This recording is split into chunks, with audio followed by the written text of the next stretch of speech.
자, 지난주부터 우리는 또 새로운 주제, 하나님의 뜻에 대해서 공부하고 있습니다. 오늘은 그 두 번째 시간이고요. 64강입니다. 64강, 하나님의 뜻 두 번째 시간. 오늘 소주제는요, 하나님의 직접적인 뜻입니다. 직접적인 뜻이라 하면,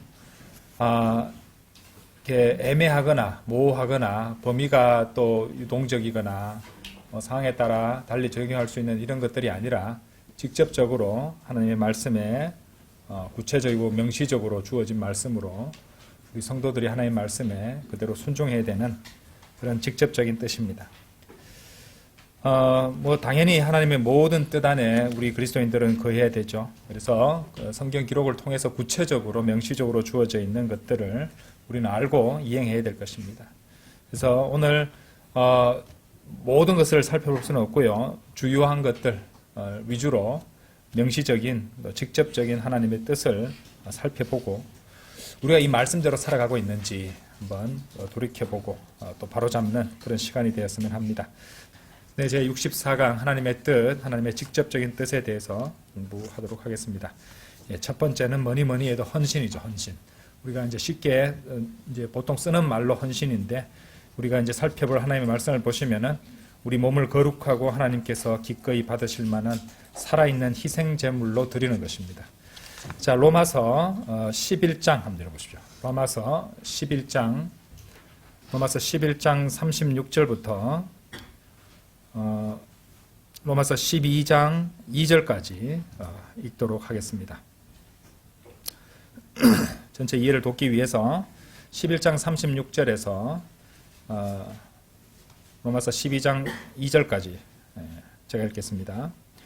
이는 모든 것들이 그분으로부터 나와 그분을 통하여 그분께로 가기 때문이라. 그분께 영원토록 영광이 있기를 바라노라. 아멘. 그러므로 형제들아. 그러니까 이 36절 말씀에서 이어집니다. 그러므로라고 되어 있습니다. 그렇죠? 그러니까 36절이 그 뒤에 나오는 것에 뭐가 된단 말이에요? 이유, 근거가 된다는 말이잖아요. 그렇죠? 그러므로 그러하기에 형제들아 내가 하나님의 자비들로 인하여 또 하나 나오죠. 하나님의 자비들로 인하여 그것도 원인이 됩니다. 그래서 36절 내용 그리고 하나님의 자비들로 인하여 너에게 간청하노니 너희는 너희의 몸을 거룩하고 하나님께서 기꺼이 받으실 만한 살아있는 희생제물로 드리라. 이것이 너희의 합당한 섬김이라 라고 하셨어요. 자, 그 다음에 그런 적입니다. 그러니까 이 12장 1절하고도 또 연결되는 거예요. 이 세상에 동화되지 말고 오히려 너희는 너희 생각을 새롭게 함으로써 변화를 받을지니 너희로 하여금. 그래서 12장 2절의 첫 번째 부분을 전반부 부분을 갖다가 우리가 이제 이루게 되면은 너희로 하여금 하나님의 뭐가 나옵니까? 선하신 뜻과 기꺼이 받으실 만한 뜻과 완전하신 뜻이 무엇인지 입증하게 하려 함이라. 자, 그래서 로마서 11장 36절에서 12장 2절까지는 밀접하게 연결되어 있는 말씀입니다. 장과 장으로 구분되어 있지만은 그렇게 함께 읽어야지 우리가 그 뜻을 다 파악할 수 있다는 말이죠.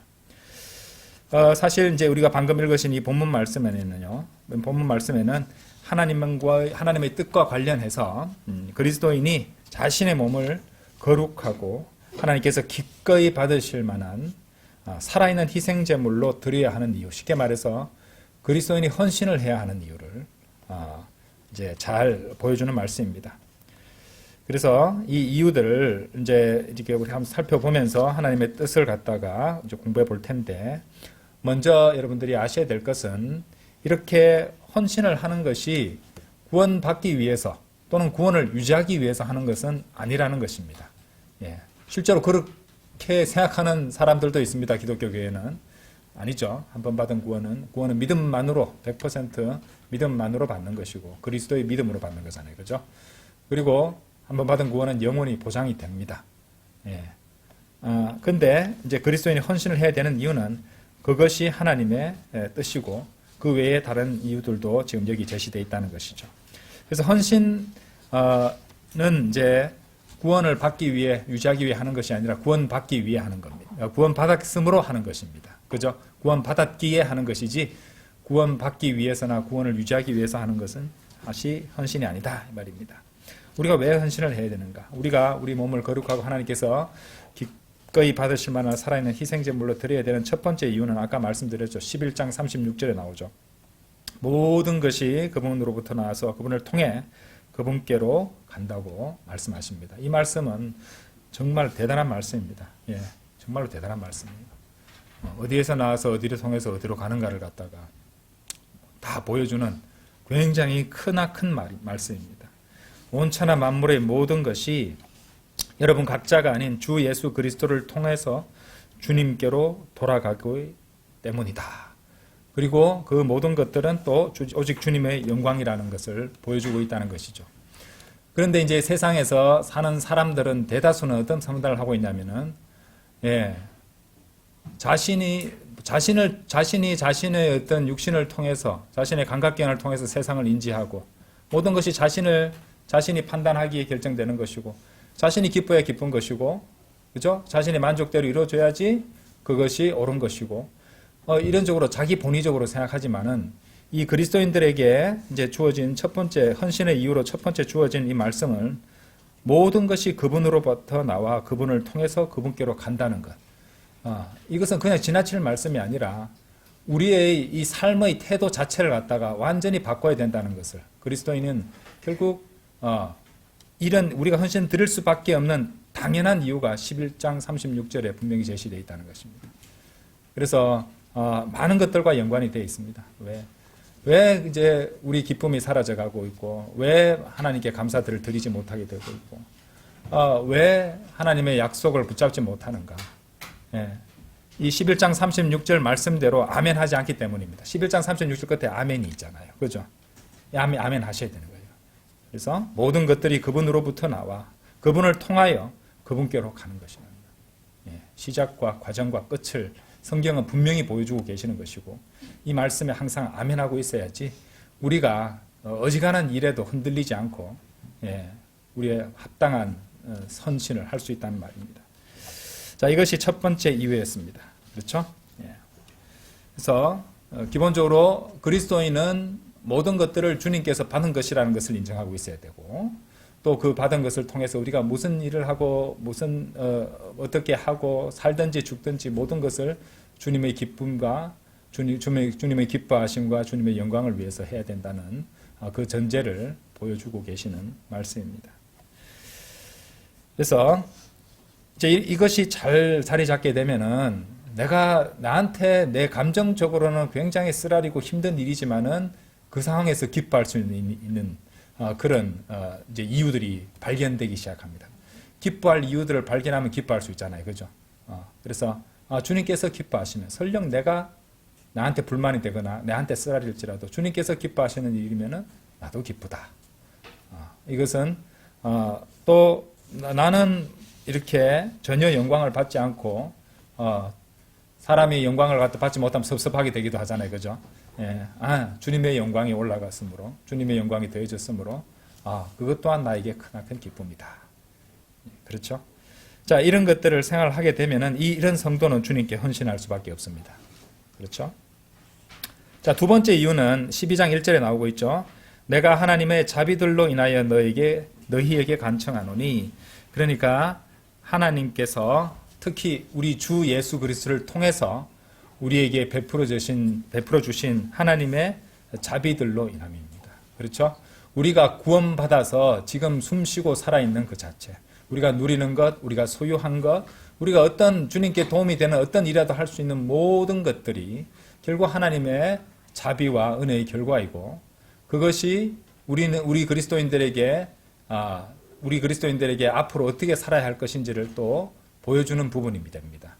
하나님께로 우리가 먼저 자비와 은혜를 받았으므로 우리 주위의 사람들에게 우리 자신이 받은 자비와 은혜의 증거를 보여주고 있어야 된다는 것이고, 우리를 봄으로써 그 사람들이 나도 그리스도인이 되고 싶다, 이런 생각을 할 수 있도록 우리 삶을 그런 간증을 보이면서 살아가야 된다는 것이죠. 이런 것들에 대해서는 지난주 그 수요 기도회 시간에 제가 너희도 자비로우라, 이런 제목으로 말씀을 드렸으므로 그 정도로 설명을 하겠습니다.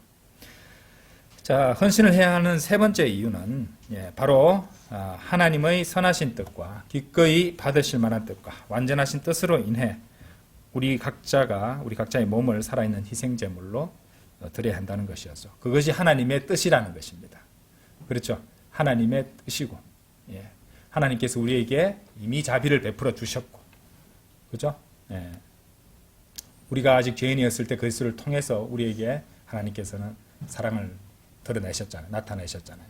모든 것들을 먼저 하나님께서 또 드러내셨고, 또 그것이 하나님의 뜻이라는 것입니다. 헌신이 하나님의 뜻이라는 것이죠. 자, 그런데 하나님의 뜻을 발견하지도 또 헌신하지도 않는 그리스도인들이 간과하는 사실은 뭐니 해도 이분들이 성경 기록을 잘 보지 않는다는 겁니다. 성경 말씀을 통해서 성경의 기록들, 그리고 그 기록들을 갖다가 두고 하나님께 기도드리고 또 묵상하는 그 시간을 통해서 얼마든지 하나님의 뜻을 발견할 수 있는데도 불구하고 그런 것들을 하지 않는다는 것이죠.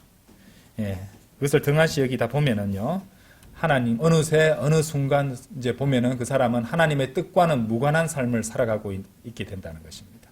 그럼 구원만 받았을 뿐, 뭐 세상에 구원받지 않은 사람들과 다름없는 삶을 살 수밖에 없는 것이고, 이제 하나님께서는 그대로 두면 안 되겠다 싶으시면은 이제 그 인생의 문제들을 하나씩 둘씩 보내주십니다. 정신 차리라고. 예. 그렇죠? 예. 그런데 그렇게 살고 있는데도 아무 일도 일어나지 않는다. 이거 굉장히 위험한 상황입니다. 하나님께서 몰아두셨다가 한 번에 결산 보시기도 하시니까.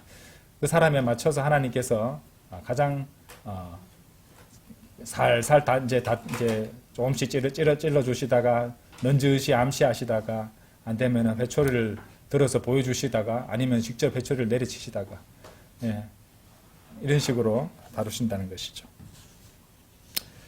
자, 어쨌든 이렇게 하나님의 뜻을 발견하고 그것에 순종하지 않는 그런 사람은 하나님과의 관계도 문제가 생기는 것이고, 하나님과의 관계에 문제가 생긴 사람은, 하나님과 동행하지 않는 사람은 마귀의 아주 좋은 먹잇감이 된다는 것이고요. 예, 아주 큰 문제에 빠지게 됩니다. 그리고 결국에 이제 그렇게 된다는 것은, 이제 이 영적 전쟁에서는 이쪽 아니면 저쪽이지 그냥 중립국처럼 그렇게 가할 수가 없습니다. 그래서 하나님의 말씀에 따라, 뜻에 따라 순종하며 살아가지 않는다면 결국에는 이 세상에 동화되어 버립니다. 이 세상에 동화되어 버리게 되고, 이 세상에 동화되어 버린다면 하나님의 뜻을 발견할 수 없게 되어 버립니다. 예, 보이지 않게 돼요. 들어도 들리지 않게 되고, 보아도 보이지 않게 되고, 그렇기 때문에 굉장히 심각한 문제가 된다는 것입니다.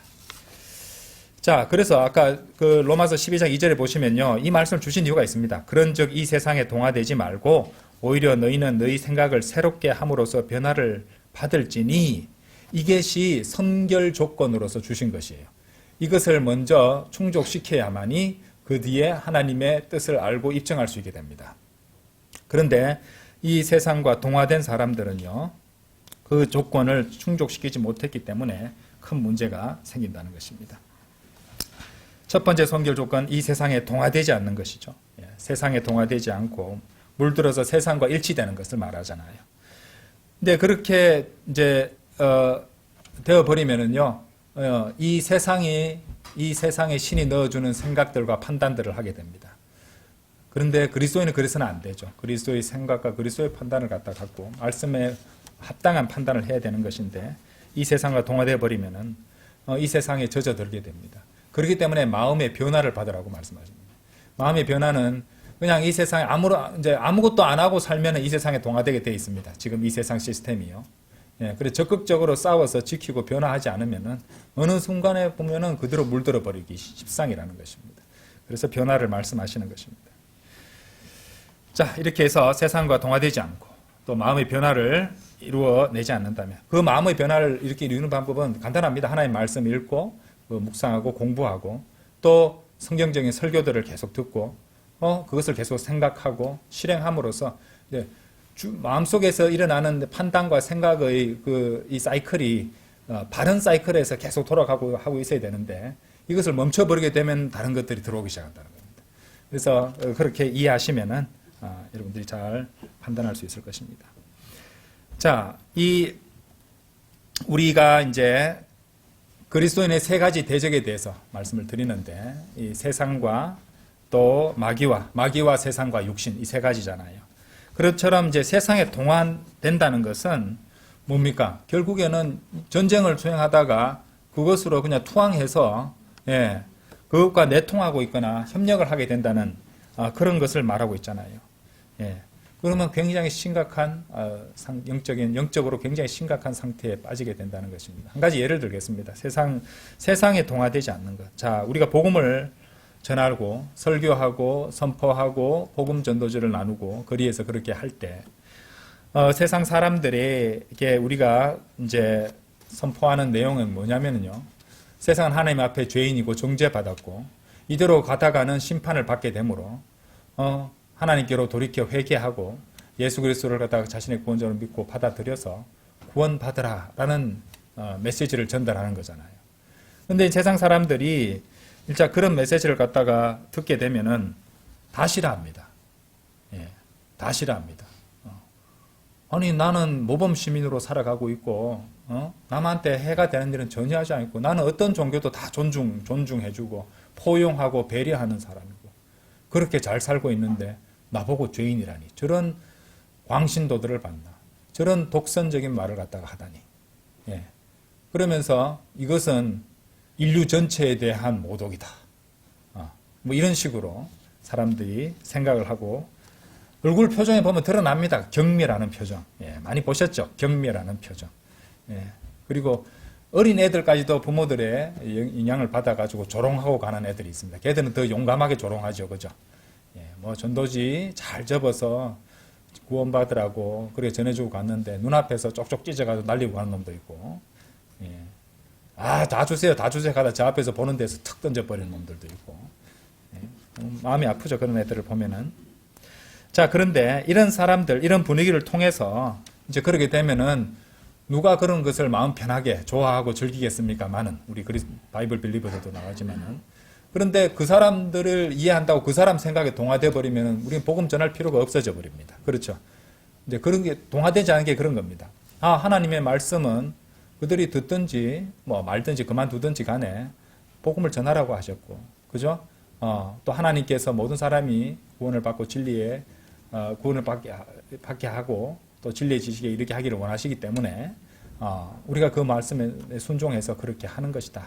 이런 생각을 하게 되면은 이 세상의 생각과는 전혀 반대로 가는 생각이잖아요. 그렇죠?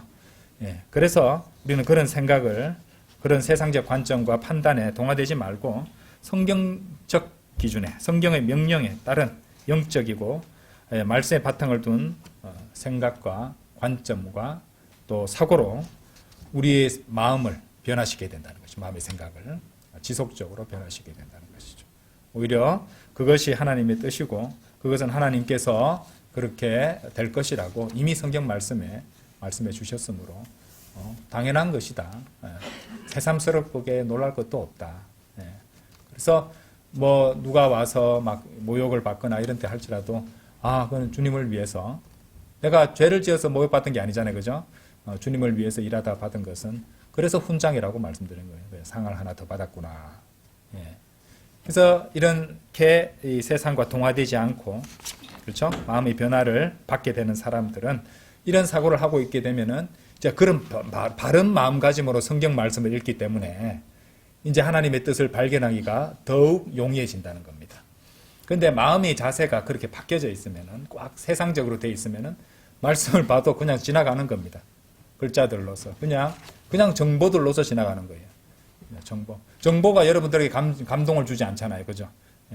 정보 데이터로 이제 지나가는 것이 아니라 하나님의 말씀으로 그죠?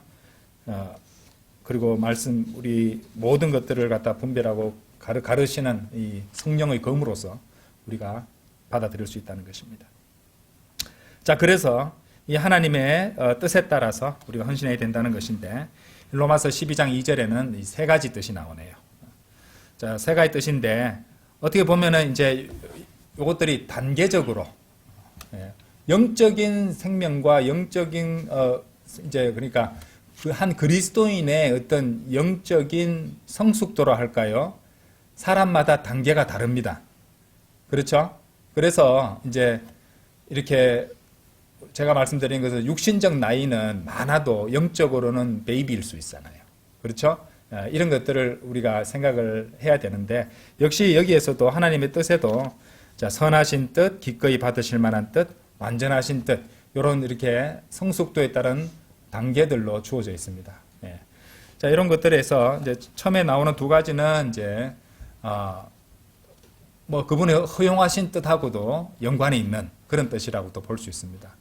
왜냐하면 완전하신 뜻에 비해서 봤을 때는 그렇죠. 하나님께서 허용해 주시는 부분들이 있는 부분이기 때문에 그래요. 자, 그래서 순차적으로 이어지는 단계적인 성숙도를 이제 갖고 있는 뜻이다. 이렇게 이해를 하고 보겠습니다. 그래서 먼저 말씀드렸듯이 세상에 동화되지 말고 생각을 새롭게 하고 변화를 받았다면은 하나님의 뜻을 알고 입증할 수 있는 선행 조건을 이뤘으니까 제일 먼저 하나님의 선하신 뜻을 입증하라 그랬잖아요. 선하신 뜻이 영어로 뭐라고 되어 있습니까? good will입니다. good will. 그러니까 쉽게 말해서 선하신 뜻이라는 것은 하나님의 자녀가 죄를 짓지 않고 오히려 선하고 옳은 일을 행하는 것입니다. 그러니까 모든 그리스도인이 행하는 최소한의 수준으로 그리스도인으로서 이제 선을 행하고 죄를 짓지 않는다는 것이죠. 예, 그래서 나중 되면 이런 단계가 있습니다. 자, 성경을 읽는 일, 복음을 전하는 일.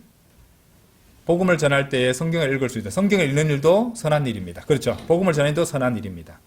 그런데 그것을 갖다가 이제 단순히 선하신 일이라고 뭐든지 해도 선하신 일이고 죄 안 짓고 하는 건 다 좋습니다만은 그 타이밍에 맞는 어떤 것을 하나님의 뜻을 구하지 않고 자기가 생각해서 판단해서 어떤 일을 할 수도 있는 상황이잖아요. 그렇죠? 그런 것들을 생각할 때 선하신 뜻은 완전하신 뜻하고는 구분이 좀 될 수도 있다 이 말입니다. 이해되시죠? 예. 그래서 우리 인생에서는 매 순간이 선택의 연속이잖아요. 그래서 이 하나님의 뜻에도 선하신 뜻, 나 하나님의 뜻대로 성경 말씀 읽었어. 하나님의 뜻대로 복음을 전했어. 하나님의 뜻대로 뭐 교회 청소를 했어. 뭐 이런 여러 가지 있잖아요. 그죠? 이런 것들에서도 우리가 다 선하신 뜻에 따라 하는 것이지만은, 그것은 완전하신 뜻은 아니다. 이렇게 판단할 수 있어야 됩니다. 자, 그 다음에 나오는 것이 뭡니까? acceptable will이라고 되어 있는데, 기꺼이 받으실 만한 뜻입니다. 그래서 단순히 옳고 선한 일을 하는데 그 단계에서 더 나아가서 하나님께서 여러분 각자에게 하라고 하시는 어떤 특정한 일을 발견해서 찾아서 하는 것입니다. 자, 그렇게 되면은 이때부터는 뭐 기본이 죄 안 짓고 하는 거는 당연한 거고 이때부터는 이제 뭐가 됩니까? 하나님께서 우리에게 나중에 그리스도의 심판석에서 보상을 주시는 그런 섬김이 시작됐다 이렇게 볼 수 있을 것입니다. 그래서 뭐 이 정도까지만 가도 좀 더 성숙하게 하나님의 뜻을 입증할 수 있는 단계고요. 또 그리스도인이 얼마나 성숙하냐에 따라서 하나님의 뜻이 보여주시는 그 정도도 달라집니다. 예. 그래서 이게 그 다음에 나오는 뜻이 기꺼이 받으실 만한 뜻입니다. 마지막 세 번째가요, perfect will입니다. 영어도 perfect이잖아요. perfect. 완전한 뜻입니다. 완전한 뜻. 그래서 하나님께서 여러분 각자가 하기를 원하시는 일을 하나님이 원하시는 바 그대로 또 그 하나님께서 원하시는 방식대로 하나님께서 원하시는 그 때에 그것을 하는 것이에요. 이것이 하나님의 완전하신 뜻을 말하는 것이고 우리는 궁극적으로 하나님의 완전하신 뜻을 입증해야 됩니다. 자, 그러기 위해서 필요하신 것이 뭘까요? 바로 하나님의 말씀을 읽고 또 공부하고 묵상하고 수시로 하나님의 뜻을 구하는 기도를 해야 됩니다. 그런 마음가짐과 자세가 탁 돼 있어야 돼요. 하나님, 지금 제가 무엇을 하기를 원하십니까? 저는 자꾸 이렇게 하면 좋겠다는 생각이 드는데 이것이 주님의 뜻과 다르다면 저를 막아주십시오. 이런 자세로 하는데 하나님께서 뜻을 안 보여주시겠어요? 그렇게 기도드리는 것이죠. 그래서 그 말씀대로 주님께서 원하시는 때 주님께서 원하시는 방식대로 순종하는 성도가 하나님의 완전하신 뜻을 입증해 나갈 수 있는 것입니다. 그래서 이처럼 이제 우리가 주님의 뜻에 따른 하나님의 뜻에 따른 이 헌신이라는 것은 하나님의 직접적인 뜻이라는 것, 그렇죠? 하나님께서 기꺼이 받으실 만한 그 살아있는 우리 몸을 살아있는 거룩한 제물로 드려야 희생 제물로 드려야 한다는 것은 하나님의 기본 직접적인 뜻이라는 것. 그 외에도 두 가지가 더 있었죠. 모든 것이 그분에게서 나오고 그분을 통해서 그분께 돌아간다는 그 전체 관조를 갖고 있어야 돼요. 우리는 그 사고를. 이 모든 것들이 결국에는 그렇게 된다는 거예요. 이게 엄청난 말씀이에요. 이 말씀을 묵상해 보면 끝이 없습니다.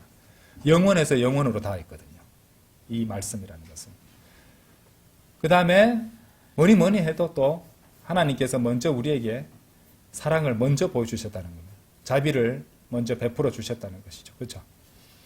그래서 나한테 좀 이렇게 안 좋게 구하는 사람한테 이놈 미운 생각이 들 때면은요, 먼저 하나님께서 나에게 베풀어 주신 자비를 한번 되새겨 보는 것이 아주 현명한 방법이 될 겁니다. 그러면은 참 하나님께 부끄러워질 거예요. 그죠? 이렇게 몇 가지만 설명을 드릴게요. 예수님 그리스도께서 우리를 구원하시기 위해 십자가에 죽으셔야 했다는 것은, 그 피를 흘리셔야 했다는 것은 우리가 죄인이었기 때문에 우리 때문에 그분이 죽으셔야 했다는 거잖아요. 그럼 우리는 그분을 죽인 사람이나 다름없습니다. 우리가 구원받기 위해서 그분을 죽였다. 살인자나 다름없단 말이에요. 그죠? 그것을 생각하면요, 우리가 어디까지 우리도 자비로워야 되는지 판단할 수 있을 것입니다. 자, 하나님의 직접적인 뜻, 그 다음으로 살펴볼 것은요, 데살로니가 전서 4장입니다. 한번 열어보시죠. 데살로니가 전서 4장 3절 4절입니다. 하나님의 직접적인 뜻, 우리가 그리스도인이 성결하고 음행과 단절하는 것. 그러니까 음행과 단절하고 오히려 성결하게 되는 것입니다. 자, 4장 3절 4절입니다. 하나님의 뜻은 이것이기 때문이니 나오죠. 아주 직접적으로 명시적으로 하나님의 뜻이라고. 그래서 하나님의 뜻으로 이렇게 성경 검색을 해보면은 나오는 구절들이 있습니다. 다 이유가 있겠죠. 그죠? 기본적으로 이건 하나님의 뜻이니까 절대로 이것을 어기거나 누락하지는 있지는 마라 이 말입니다. 하나님의 뜻은 이것이기 때문이니 곧 너희의 성결이라. 우리는 성결이구나. 우리 성결을 이루어야 되구나. 지켜야 되는구나.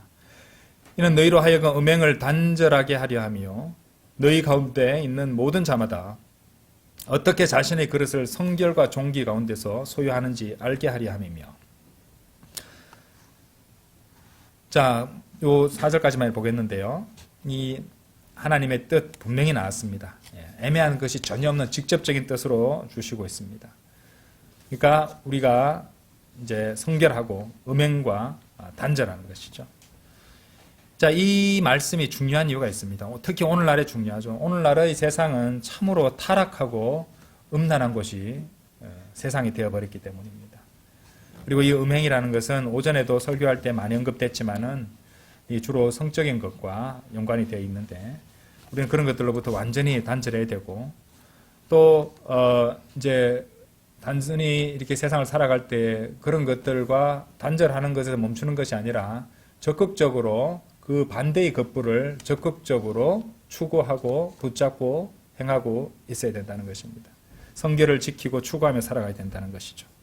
세상에 보시면요, 혼전동거, 성적 타락, 불륜 넘쳐납니다. 청소년들도 성적 타락에 완전히 빠져버린 이런 세상에 살아가 버립니다. 말로 다 하기 민망할 정도로 아주 타락했습니다. 학생부터 시작해서 이 사회 전반에 걸쳐가지고. 그러니까 주님 오시기 전 마지막 날들의 모습이 그대로 재현되고 있는 것이죠. 가정이 붕괴되고 있고요. 끔찍하기 그지없습니다. 로마 제국 말기에 이랬어요. 로마가 망하기 전에 그랬단 말이에요. 그러니까 거의 다 같다고 보여집니다. 이 세상에 또 어떠냐면요, 그런 것들을 조금 그렇게 죄를 지으면은 조금 부끄러워할 줄 알아야 되는데 아주 당당합니다. 당당하고 정당화시킨다는 것이죠. 정당화시키고. 그래서 그런 것들을 주제로 한 TV 프로그램들도 만들어내고 있습니다. 그래서 그런 것들이 저렇게 끔찍하게 사는 사람 되려면은 내가 짓는 죄 정도는 아무것도 아니군 하고 이렇게 더 악랄하고 문제 있는 모습들을 갖다가 제시함으로써 좀 그보다 약간 마이너한 죄를 짓는 사람들은 나는 괜찮네, 나는 죄도 아니네, 뭐 이런 식으로 해서 또 죄를 정당화시키게 만드는 이런 분위기도 만들어지는 것을 보게 됩니다. 어쨌든 우리가 알 수 있는 것은 이 세상에 있는 사람들은 결국에는 하나님의 뜻을 따라 살지 않으면 뭘 따라 살겠어요? 예, 하나님의 뜻이 아닌 자신의 인간의 정욕을 따라 살게 되어 있습니다. 그렇죠? 항상 기억하세요. 우리 하나님 뜻을 공부하지만은 하나님의 뜻을 따라 살지 않으면은 정욕을 따라 살게 되어 있다는 거예요. 참으로 이 세상은 참으로 문제가 많습니다. 베드로전서 4장 2절 한번 보십시오. 그러니까 이 세상에 동화되면 안 된다고 말씀하시는 것이죠. 왜냐하면 이 세상과 동화되어 버리면 정욕을 따라 살아가게 되니까 하나님의 뜻하고는 정반대로 가버리니 당연히 하나님의 뜻을 발견할 수도 입증할 수도 없다는 것이죠. 베드로전서 4장 2절에 보시면은 이는 그가 더 이상 그의 육체 안에 있는 자신의 남은 시간을 사람들의 정욕들에 따라 살지 아니하고 다만 하나님의 뜻에 따라 살게 하려 함이라. 예, 딱 이분법적이죠. 그죠? 하나님의 뜻에 따라 살든지 아니면 사람들의 정욕들에 따라 살든지. 이 세상에서 있는 거의 모든 것들이 사람들의 정욕에 의한 것들이 대부분을 차지하고 있습니다. 소비란 특히 소비요, 소비 문화. 이 소비 문화는 거의 정욕에 따라 살아가는 것이고요. 막 정욕을 완전히 막 그렇게 완전히 전부 다 막 잘못됐다. 필수적으로 우리 육신이 요구하는 그런 부분들도 있습니다. 그런데 문제는 그것에 탐닉하고 그것을 극단으로 치닫게 된다는 것이죠. 그리고 그것 위주로 살아간다는 것이 문제가 된다는 것이죠. 자, 하나님의 직접적인 뜻, 다음으로 우리가 살펴볼 부분은요. 매사에 감사들을 드리는 것입니다. 감사를 드리는, 감사드리라고 한 것은 하나하나 여러 가지 모든 것들, 그 각각의 모든 국면에 있어서 하나님께 감사드리는 그런 것들을 내포하고 있습니다. 복수형을 그대로 표준 킹제임스 성경에 살렸죠. 그러니까 우리가 살아가는 데 있어서 한번 감사드리고 평소에 감사드립니다. 늘 감사드리죠. 이것이 아니라 감사들을 드린다는 것입니다. 이렇게 우리가 이해한다는 것이죠. 여러분들 마지막으로 하나님께 오늘 감사드렸던 게 언제입니까? 식사기도. 식사기도 때 감사드렸죠. 그러니까 한번 생각해 보세요. 식사기도 외에 하나님께 감사들을 드렸던 적이 언제인지 한번 생각해 보십시오. 그래서 감사들을 드리는 훈련이 그런 자세가 되어 있는지 형식적인 감사 말고요. 마음에서 우러나는 진심으로 드리는 감사 그 말입니다. 매사에 감사들을 드리는 것은 참으로 중요합니다. 데살로니가 전서 5장 18절 한번 열어보십시오.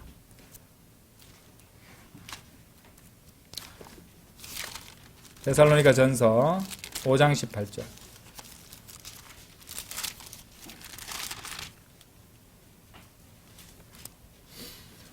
18절 보시면은 매사에 감사들을 드리라. 잘 보세요. 이는 이것이 그리스도 예수 안에서 너희에 관한 하나님의 뜻이기 때문이라. 하나님의 뜻입니다. 직접적인 하나님의 뜻입니다. 그렇죠? 예. 모든 것들이 그분께서 나와서 그분을 통하여 그분께로 돌아간다고 했는데 이것이 헌신과 연관되어 있었잖아요. 우리가 헌신을 하게 되면은 아무래도 몸은 좀 피곤하게 되고 자신이 손해보는 느낌도 세상 사람들과 비교하면 생길 수도 있습니다. 그런데 그것과 연계해서 그리스도 안에서 하나님의 뜻은 매사에 감사들을 드리라는 것입니다. 그렇죠? 주님을 위해서 손해보고 주님을 위해서 낭패를 보고 주님을 위해서 상처를 입어도 감사들을 드리라를 포함하고 있습니다.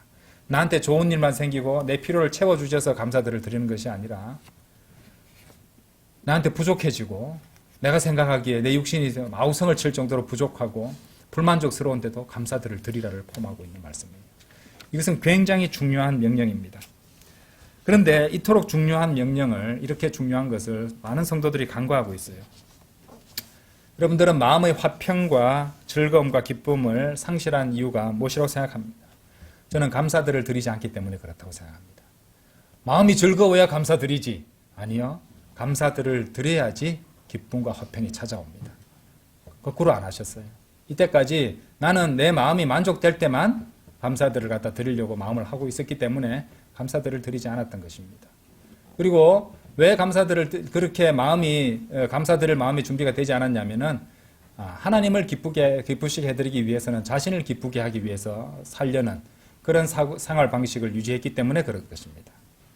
두 개가 공통적이 겹치는 경우도 있지만은 많은 경우에 겹치지 않을 때도 많거든요. 하나님께 기쁨이 되는 것은 나한테 기쁨이 안 되는 것이 내 육신에, 엄밀히 말해서 내 육신의 기쁨이 안 될 수 있다는 말입니다. 그런데 그거 생각하세요. 내 육신은 내가 아닙니다.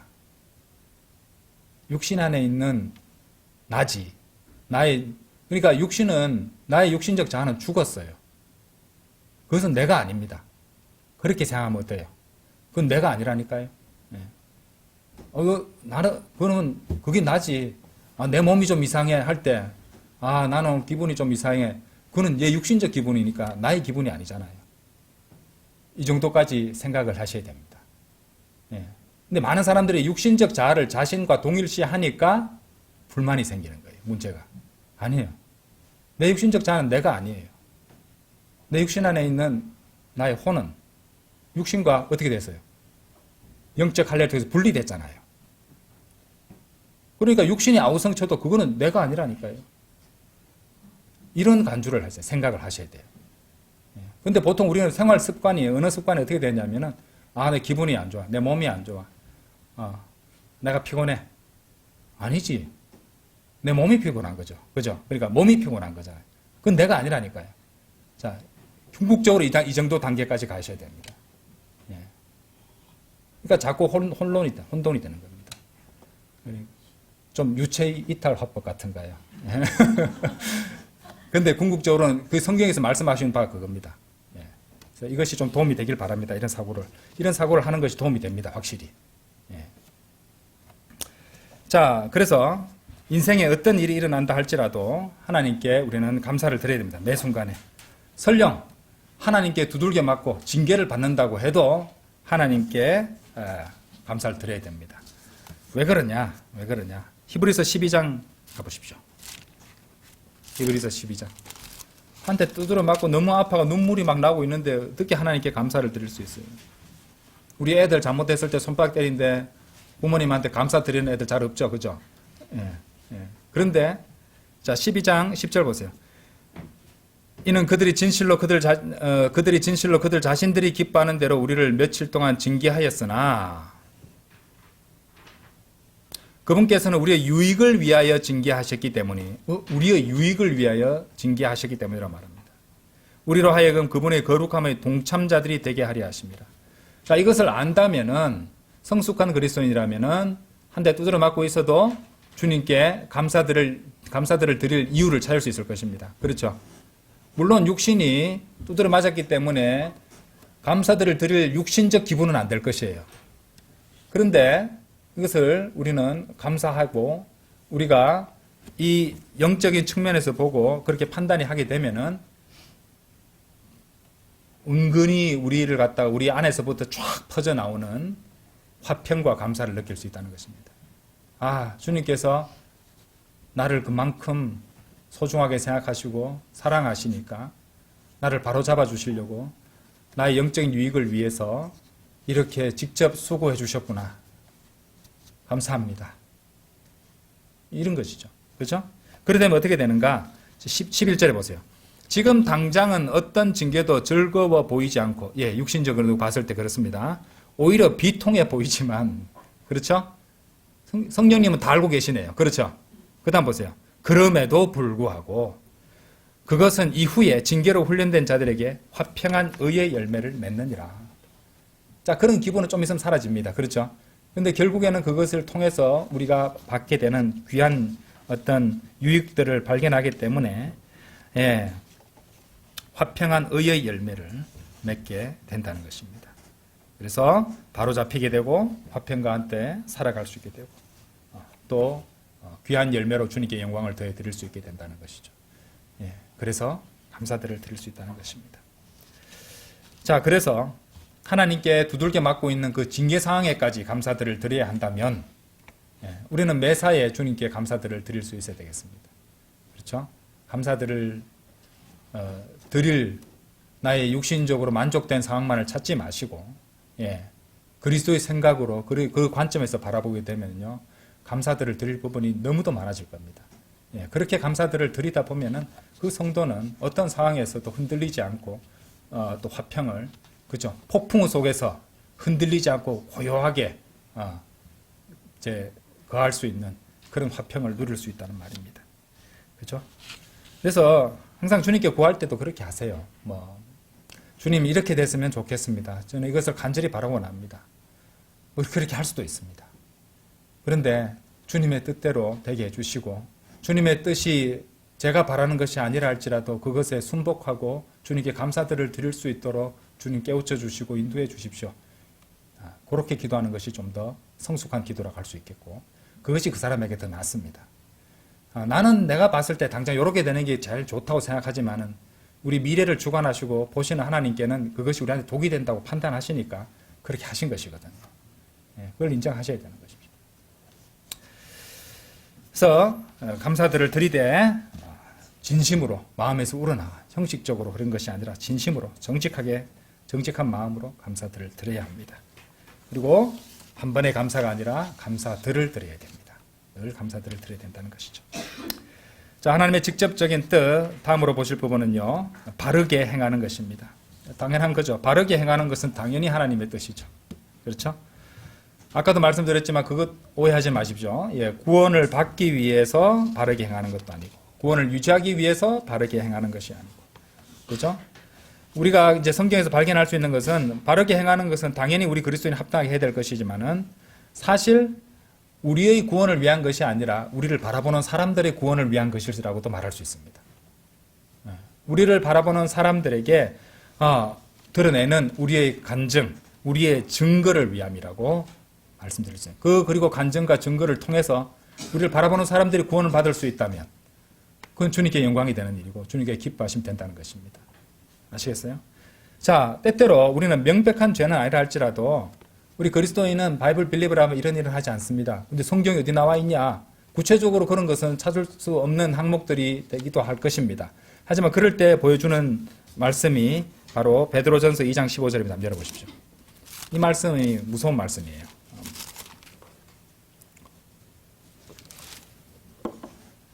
베드로전서 2장 15절 보시면 여기도 뭐가 나옵니까? 이는 하나님의 뜻이 그러하기 때문이니 하나님의 뜻이 또 명시적으로 나왔죠? 너희로 하여금 바르게 행하는 것입니다. 어리석은 자들의 무지를 잠잠하게 하려 함이라.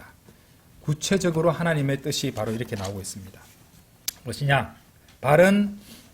설령 그것이 죄가 아니라 할지라도 바른 행위와 바른 증거와 간증을 내지 않는 일이라면 그래서 우리를 바라보는 그리스도인들을 바라보는 그런 이 어리석은 사람들이 무지하게 내뱉는 비난, 그렇죠? 그런 오해, 이런 것들을 이렇게 나오지 않도록 우리가 좋은 간증을 보여주며 살아야 된다는 것입니다. 그러니까 이제 바이블 빌리버로서 그리스도인으로 살아가는 것은요, 사실 엄청난 엄격하게 아주 그 수준이 굉장히 높은 겁니다. 세상의 어지간한 규율도 우리는 속마음까지 다 다루잖아요. 그러니까 게임이 안 되죠. 그런데 우리가 육신적인 금욕이나 이렇게 되는 것이 아닙니다. 우리는 하나님의 뜻에 순종할 때, 우리 안에 계시는 성령님을 따를 때, 우리는 자연스럽게 그런 것들이 되게 된다는 것입니다. 이런 경지를 말하고 있는 것이죠. 자, 그래서 어리석은 자들이 여러분의 이 바르지 못한 행위와 그릇된 증거들을 찾지 못하도록 여러분들을 바르게 행하고 있어야 됩니다. 성경 기록은 분명히 그것이 하나님의 뜻이라고 말씀하시죠. 그러니까 이제 복장이든 언행이든 여가 시간을 보내는 방식이든 삶의 모든 국면에서 우리는 우리 그리스도인으로서 합당한 간증과 증거를 지키고 보이고 있어야 된다는 것입니다. 그래서 이제 마귀의 다양한 공격을 미연에 차단하고 그런 어떻게 꼬투리를 갖다가 주지 않도록 설령 그것이 죄가 아니라 할지라도 악이 아니라 할지라도 악의 모양처럼 보이는 것이라면 그것도 우리는 조심해야 되고 경계해야 된다는 것입니다. 그렇죠? 실제적인 악이 아니라 해도 어떤 사람에게 그게 악처럼 보일 수 있다. 그러면 우리는 조심해야 된다는 것이죠. 어떻게 하라고 말씀하시냐면요. 데살로니가 전서 한번 열어보십시오. 데살로니가 전서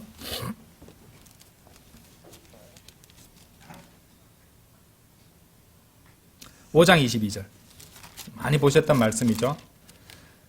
악의 모든 모양을 멀리하라. 악의 모든 모양을 멀리하라. 그렇죠? 우리나라에 보면 참기름을 갖다가 소주병에 잘 담아둡니다. 그렇죠? 그 옆집에서 창문을 열어놨는데 참기름을 거의 다 썼는데 조금 남아가지고 주부님이 이렇게 톨톨톨 털어놓는다고 그걸 갖다가 옆집 창문에서 멀리서 보니까 아니 대낮에 저렇게 벽나발을 불고 있다니 오해할 수도 있잖아요. 그죠? 예. 그러니까 물론 뭐 제가 좀 극단적인 예를 들었습니다만은 굳이 그럴 필요는 없다는 겁니다. 그죠? 예. 참기름 병에 담긴 거를 갖다 구해서 쓰시든지. 그렇죠? 요즘은 뭐 잘 모르겠습니다만 요즘은 또 이렇게 병이 따로 나오잖아요. 그죠? 근데 옛날에는 소주병에 담아두고 쓰는 분들이 많았단 말이에요. 예. 그러니까 이런 것들을 한번 생각해 보시면 되겠습니다. 또 뭐 좀 더 이렇게 러크만 주석서에 나오는 거는 그러니까 위스키 병 같은 것들은 보면 고급스럽고 좋잖아요. 거기에 보리차를 담아 마신다고 생각해 보십시오. 예. 누가 봐도 술을 먹는 것처럼 볼 수 있잖아요. 그렇죠? 근데 그럴 필요 없다는 겁니다. 근데 그런 성경 뭐라고 하냐면은 멀리하라고 하셨어요. 멀리하라. 예. 아예 그런 것들하고는 거리가 있게 해라 이 말입니다.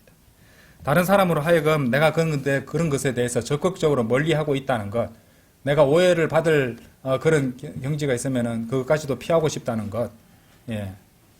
그래서 이런 것들을 조심해야 된다는 것입니다. 자, 또한 아무리 합당하고 죄가 아닌 것이라 해도 이 성도가 성령님의 인도하심이 아닌 다른 것에 이렇게 영향을 받아서 끌려가는 부분이 있다면은 역시 그것도 그런 생활 속에서 제거해야 됩니다. 고린도전서 6장 12절 한번 보십시오. 고린도전서 6장 12절. 고린도전서 6장 12절 한번 보십시오. 자, 보세요. 모든 것들이 나에게 합법적이나 모든 것들이 적합한 것은 아니니라. 합법적이나 모든 것들이 나에게 적합한 것들은 아니니라. 모든 것들이 나에게 합법적이나 나는 어떤 것의 영향력 아래에도 놓이지 아니하리라. 이 말씀이 굉장히 좋은 말씀입니다. 자, 커피를 생각해 봅시다. 커피 마시는 게 죄입니까? 우리는 아무도 커피 마시는 걸 죄라고 생각하지 않습니다. 그런데 커피에 중독이 돼가지고 늘 커피가 없으면 안절부절 못하고 계속 커피를 마셔야 된다. 이러면 약간 문제생긴 거예요. 왜냐하면 그것의 영향력 아래에 놓여 있단 말이죠. 그래서 커피 때문에 잘못된 죄를 지을 수 있는 여지라고 생길 수 있다면, 그리고 안 좋은 간증을 보일 수 있는 부분이 생긴다면 그건 문제가 이미 발생한 겁니다. 자, 그것을 잘 보여주는 말씀이 고린도전서 6장 12절 말씀입니다. 이 말씀도 잘 기억해 두시면 좋겠습니다. 또한 우리는 손해를 보더라도 정직한 생활 방식과 또 인간이 만든 법령에 스스로 복종함으로써 선으로 악을 이겨야 됩니다. 그리고 부당하거나 악한 일을 당해도 자신의 감정이나 기분에 이끌려 악에게 악으로 맞서지 말아야 됩니다. 성경 로마서 12장 21절은 악에게 지지 말고 오히려 선으로 악을 이기라고 명령을 하셨기 때문이죠. 그래서 당장 손해를 본다 할지라도 하나님의 말씀에 따라서 악에게 지지 말고 오히려 선으로 악을 이겨야 된다고, 타협함이 없이 그렇게 살아가야 한다는 것입니다. 그래서 바르게 행하는 것, 당연히 하나님의 뜻에 따라서 당연히 바르게 행하는 것이고, 우리가 이런 점들을 갖다가 명심하고 바르게 행할 때에 우리를 바라보는 사람들은 우리에게서 그리스도를 발견하게 될 것이고, 그리고 그리스도를 믿고 구원받고자 하는 생각을 하게 된다는 것입니다. 왜냐하면 우리가 하나님의 말씀을 마음에 품고 그 말씀대로 살아가는 그런 부단한 노력을 하고 있다면요, 우리야말로 걸어다니는 성경이 된 겁니다. 세상 사람들은 성경책 펼쳐서 보지 않습니다. 그 사람들이 볼 수 있는 유일한 성경책은 바로 여러분들 각자입니다. 그래서 여러분들에서 성경 말씀을 보게 된다는 것이죠. 그래서 우리는 그런 삶을 살아가야 된다는 것입니다. 자, 하나님의 직접적인 뜻, 다음으로 우리가 볼 부분은요, 합당하게 행함으로써 고통받는 겁니다. 합당하게 행함으로 고통을 받는 것이에요. 하나님의 뜻이 고통을 받는 것이다. 조금 여러분들 받아들이기 좀 그렇죠? 하지만 여러분들 그리스도인만 고통을 받는 게 아닙니다. 그거 아세요? 그리스도인만 고통받는 것이 아니에요. 욥기 5장 7절 한번 보십시오.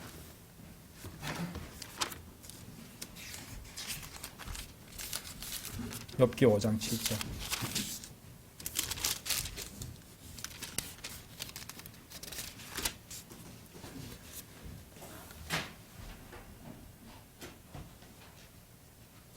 (6절) 5장 6절 7절 다 보겠습니다. 비록 고난이 진토에서 나오지 아니하며 곤경도 지면에서 솟아나지 아니한다 할지라도, 진토와 지면은 우리가 사는 거처들이요, 그렇잖아요. 그럼에도 불티들이 위로 나가는 것 같이 사람은 고생에 이르도록 태어난도다. 이것이 하나님의 선포입니다. 예. 인간은요, 사람은 고생에 이르도록 태어나는 겁니다. 예. 불교에서도 고라 그러잖아요, 그죠? 예. 불교에서도 인정합니다, 자기들도. 보니까 그렇거든요, 그죠? 고생 안 한 사람이 있습니까? 없습니다. 근데 왜 나 빼고 다른 사람들은 다 즐겁고 행복하게 잘 사는 것 같아? 아니죠, 제대로 못 본 거죠. 자기보다 훨씬 더 안 좋은 상황에 고통을 겪어 사는 사람이 얼마나 많은데요. 그것도 보지도 않으면서. 예. 고생 계속 하다가 한 번 좋은 날에 있는 사람들 그거 보고 늘 그렇겠다고 하고 판단하고 똑같잖아요. 그 사람들도 고생하고 고난 다 있습니다. 예. 그러니까 짧은 생각으로 그렇게 판단하시면 안 돼요. 그런데 사람 모두 고생을 하도록 이렇게 태어난다고, 이르도록 태어난다고 말씀하시지만요, 우리 그리스도인들 하나님께 또 감사들을 드려야 됩니다. 왜냐하면은 구원받은 사람이든 구원 안 받은 사람이든 안 받은 죄인이든 이제 모두 고생하게 되어 있지만, 우리 그리스도인들은요, 모든 것들, 모든 실수, 모든 불행, 모든 실패, 모든 죄악, 모든 슬픔, 모든 부정적인 것들까지도 합력해서 선을 이루게 해주시는 분이 우리 안에 내주하고 계신다는 것. 이거는요, 엄청난 차이입니다. 오히려 우리는 감사들을 드려야 돼요. 왜냐하면요, 구원받지 않은 사람들에게는 이런 약속이 없습니다. 여러분 잘 아시죠? 로마서 8장 28절 한번 열어봅시다. 로마서 8장 28절.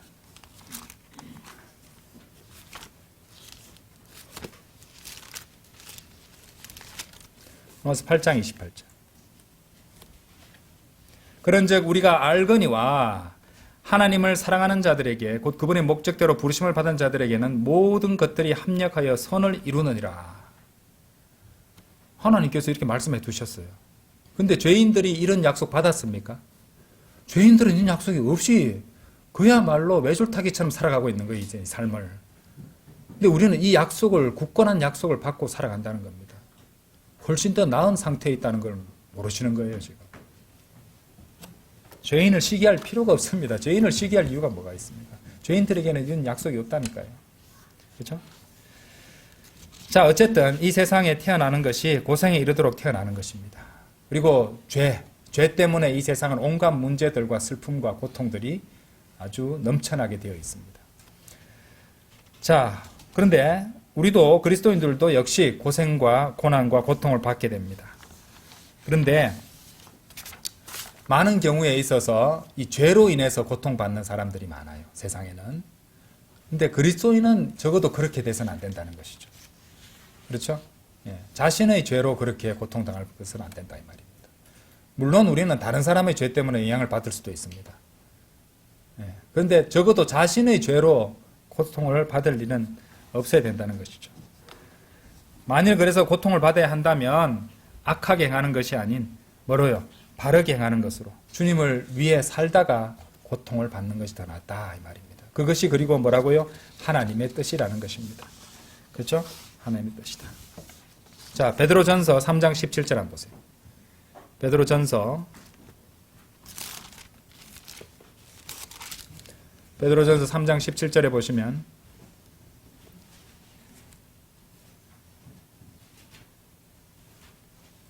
만일 하나님의 뜻이 그러하다면 너희가 악하게 행하는 것으로 고통받는 것보다는 바르게 행하는 것으로 고통받는 것이 낫기 때문이라. 16절 보세요. 그럼 더 잘 이해됩니다. 선한 양심을 가질지니 그들이 너희에 대하여 행악자들에게 하듯이 악담하다가도 그들이 그리스도 안에 있는 너희의 선한 생활 방식을 거짓되이 고소하는 것을 부끄러워하게 하려 함이라.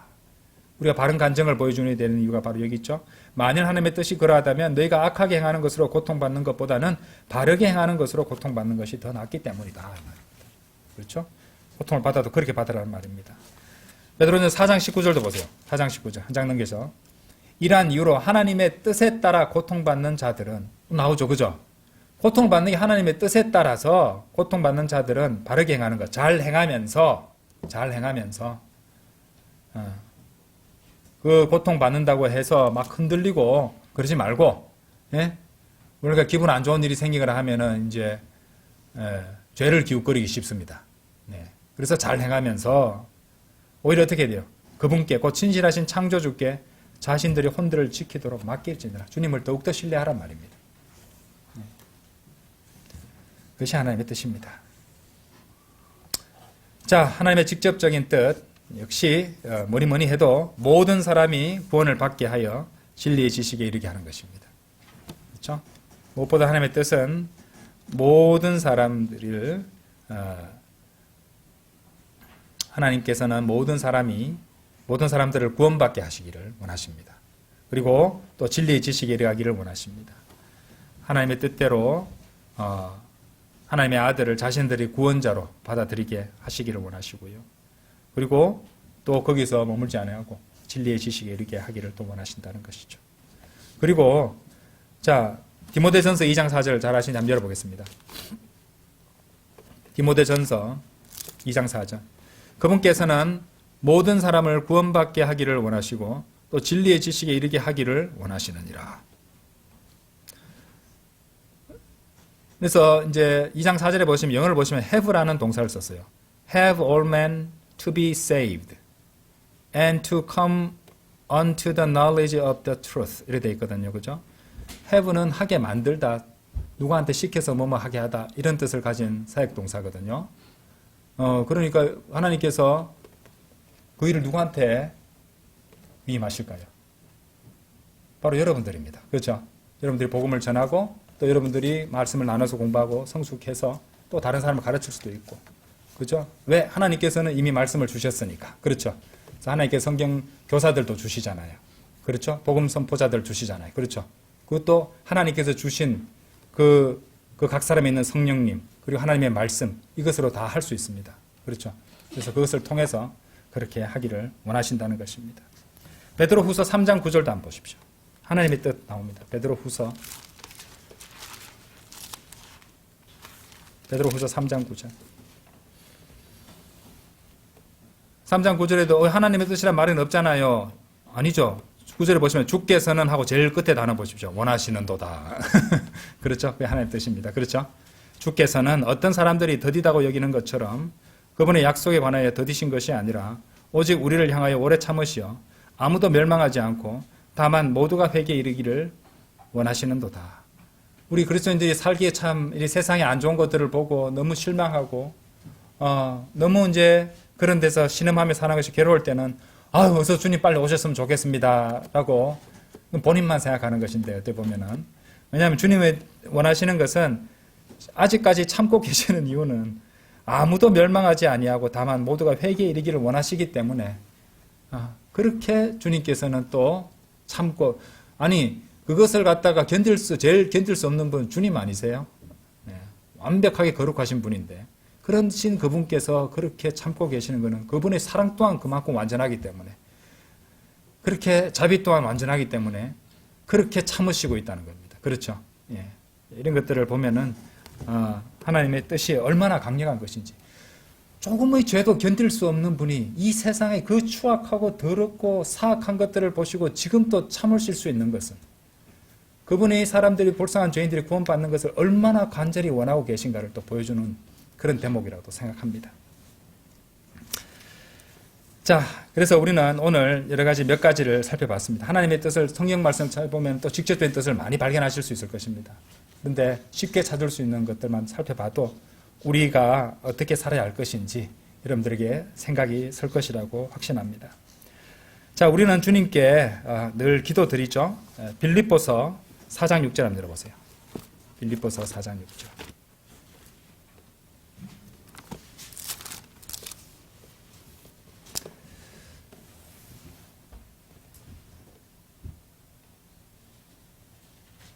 빌립보서 4장은 참으로 귀한 말씀들이 많이 나오는데, 아무 일에도 염려로 가득 차지 말라.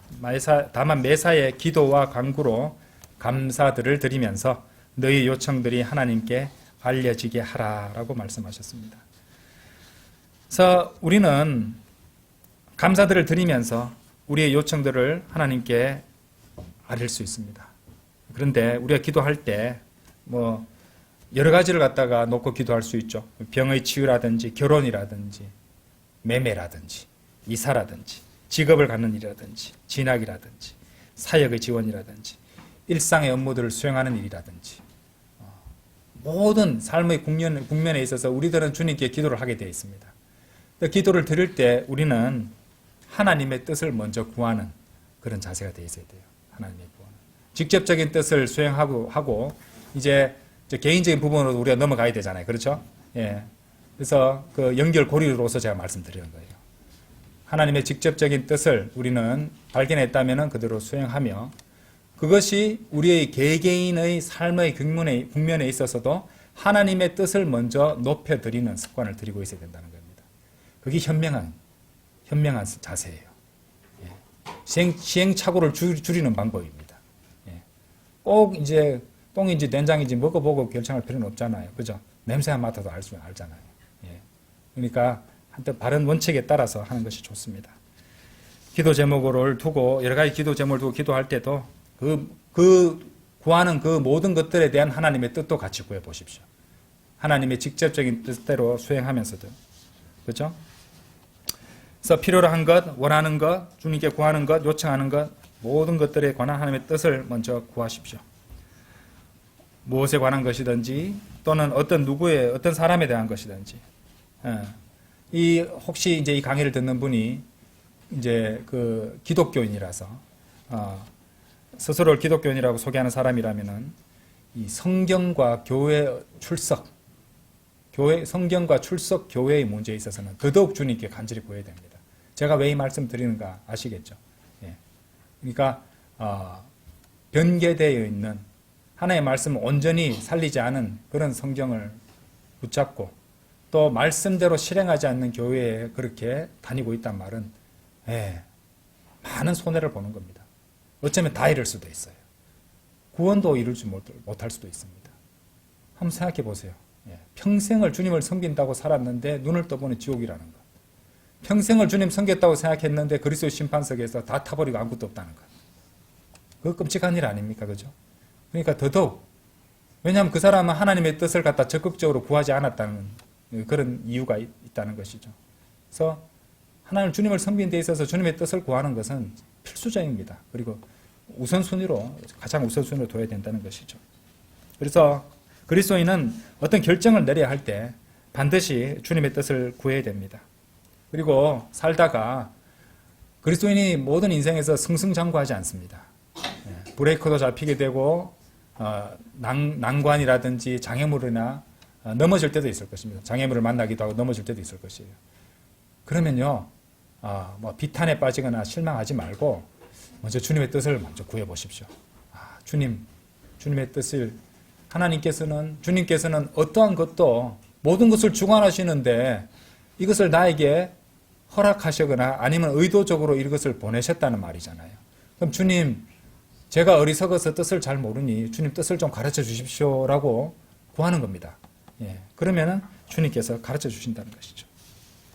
그리고 때로는 좀 기다릴 수도 있어야 돼요. 성급하게 물어봤는데 내가 1시간이나 기다렸는데도 안 가르쳐 주셨으니까 일단 내 멋대로 합니다. 그래서는 안 되죠. 때로는 왜냐하면 주님의 타이밍과 나의 타이밍은 다르단 말이에요. 그러니까 우리 마음을 갖다 진정한 마음 자세를 보시기 위해서 그 응답과 답을 주시는 것을 늦추시기도 하십니다. 그러니까 그 타이밍도 주님이 오르신 거예요. 그래서 많은 경우에 하나님께서는 그렇게 해서 한 사람의 마음을 다 드러내시거든요. 그래서 완전히 항복하게 만드십니다. 그런 것도 한번 생각해 보셔야 됩니다. 자, 내가 생각하기에 당연하다고 생각하는 것들도 그처럼 주님께서 원하시는 방식과 때는 따로 있을 수도 있습니다. 이런 것들을 우리는 주님께 구해야 된다는 것이죠. 물론 명백하게 성경에 명시된 명령들은 즉각적으로 순종하면 됩니다. 오늘 보셨던 말씀들. 특히 이제 죄 짓고 안 짓는 거. 아, 주님 이 죄를 지어야 됩니까? 말아야 됩니까? 그건 말도 안 되는 거잖아요. 그죠? 죄 짓지 말라고 하셨는데. 그런 것들은 주님 뜻 구하지도 마시고 그냥 거부하시면 되는 겁니다. 아시겠죠? 예. 그러니까 그걸 갖다가 자꾸 묻는다는 게 이걸 미련이 있어서 그런 거잖아요. 그죠? 예. 그런 것들은 그냥 이미 직접적인 뜻을 보여주셨으므로 순종만 하면 됩니다. 예. 근데 여러 가지 나와 있지 않거나 모호한 부분들은 주님의 뜻을 적극적으로 구하는 것이고, 이제 차차 공부하면서 그렇게 주님의 뜻을 찾는 법도 같이 배우도록 하겠습니다. 오늘 여기까지 공부하시겠습니다.